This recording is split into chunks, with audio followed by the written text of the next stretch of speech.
Now that Iran's supreme leader is gone, the question on everyone's mind, both in the Middle East and here in the U.S., is what comes next. Here with me now is retired U.S. Army General David Petraeus and former presidential special envoy Brett McGurk. It's an honor to have you both here. We are at the wall because I think it will really help people understand what we have seen and what we're going to see next. And I'll start with you, General Petraeus, in terms of the strike targets inside Iran. What were U.S. forces able and Israeli forces able to get, and what do you think they're going for next? Well, of course, this is a massive operation. There were hundreds of Israeli aircraft, hundreds of American aircraft, hundreds of cruise missiles coming out of ships, submarines, and so forth. And the focus, the Israelis, it appears, was largely on the regime leaders. And of course, they had extraordinary success in taking out the supreme leader and a number of the other most important figures in the regime. Really quite stunning. In fact, it's particularly stunning that the arrogance of the Iranians, that they all gathered together for meetings, presuming that we didn't attack in the early morning hours like we normally do, and therefore they had a period of daylight during which they could come together and talk.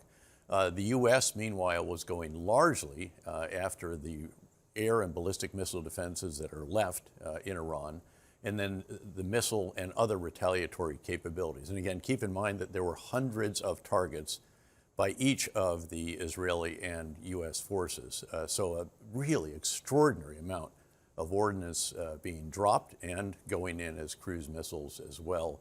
And it appears to have been very, very devastating in a lot of ways, but still always an ability to retaliate with both the longer range that could reach Israel and then the shorter range, of which they have a substantial number that can reach across the Gulf. Yeah, I mean, and we're seeing that happen. We just were reporting on devastation in Beersheba, which is outside of Jerusalem. That's a pretty big target. And what does that tell you about what is still left in the Iranian arsenal? Sure, we should understand that even in the 12-day war, with all of the ballistic missile and air defenses that we assembled, and they're very considerable, and we've done it again now. It's not just the Patriots and the terminal high-altitude air defense systems that are on the ground, but also all the ships have Patriot-like systems. There are planes flying to try to take out missiles and drones and so forth. So this is a very, very comprehensive effort, and it's all integrated with the host nations and with Israel, to be sure. But even then, 5 to 7% of the missiles got through during the 12-day war, and if they hit, unfortunately, as the one did that you reported on earlier, there can be a pretty big amount of devastation. And then, Brett, what does it tell you about the fact that Iran is retaliating the way it is when it comes to who's actually in charge now? It's a great question. You know, George Kennan, a great diplomat, said war once initiated has a momentum of its own. You don't know exactly where it's going to go. I think over Iran right now, very importantly, look, the United States and Israel has complete not just air superiority, but air dominance, and they're still targeting leaders. This is still going on. We're still doing waves of strikes. So whoever might step up into a leadership role is very vulnerable. The Iranians have announced they have a constitutional process. Remember, they've only had one secession in their entire history since 1979. So this is really an uncharted territory. They have a secession process under their constitution, a council of the president, the chief justice, and a cleric to be named. They say who's running the country now, but those people haven't been seen. Ali Larijani, who's a key advisor to the supreme leader for many decades, he's likely making some decisions. But what I'm seeing Iran do, they're firing off missiles. This was probably a pre-cooked plan for when they were attacked. It's unclear who is making strategic decisions, and they're making some mistakes, Dana. They're attacking civilian areas of the Gulf, and the Gulf states, the GCC states there, UAE, Qatar, Bahrain, Saudi Arabia, are uniting. And I would watch this over the coming days. Do they actually, their air forces are now engaged in defense. Do they actually join in some attacks into Iran in self-defense? I think that's a key question. That was not, I think, on my bingo card when this started. I think the Gulf wanted to stay out of it. They're being drawn in, so that's something to watch over the coming days. A big mistake, I think, actually, Dana, because again, the Gulf Which is states a mistake?